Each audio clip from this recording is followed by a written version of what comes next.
ஈழத்தாயகத்திலே போர் நடக்கும் போது போர் எதற்காக வந்தது? போராட்டம் எதற்காக வந்தது? என் இனத்திற்கென்று தனித்த விடுதலை பெற்ற தாயகம், சுதந்திர தாயகம்.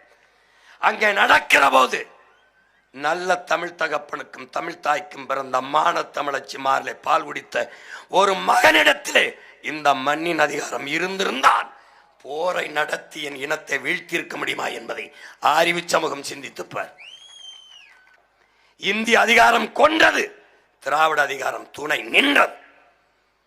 இன்னைக்கு பிரபாகரன் மகனுக்கு இருக்கிற இந்த படை அன்னைக்கு இருந்திருந்தால் போரை நடத்த வேண்டும் என்கிற எண்ணம் ஓரஞ்சிருக்கும். இந்தியா டங்ஸ்டன் தொழிற்சாலையை நிறுத்தின நான், கடலுக்குள்ள பேனா வைக்கிறதை நிறுத்தின நான், பரந்தூர் விமான நிலையத்தை நிறுத்தி வச்சிருக்கிறேன் நான், 8 வழிச்சாலையை நிறுத்தி வச்சிருக்கிறேன் நான், காட்டுப்பள்ளி துறைமுகத்தை கட்டவிடாமல் தடுத்து வச்சிருக்கேன் நான்.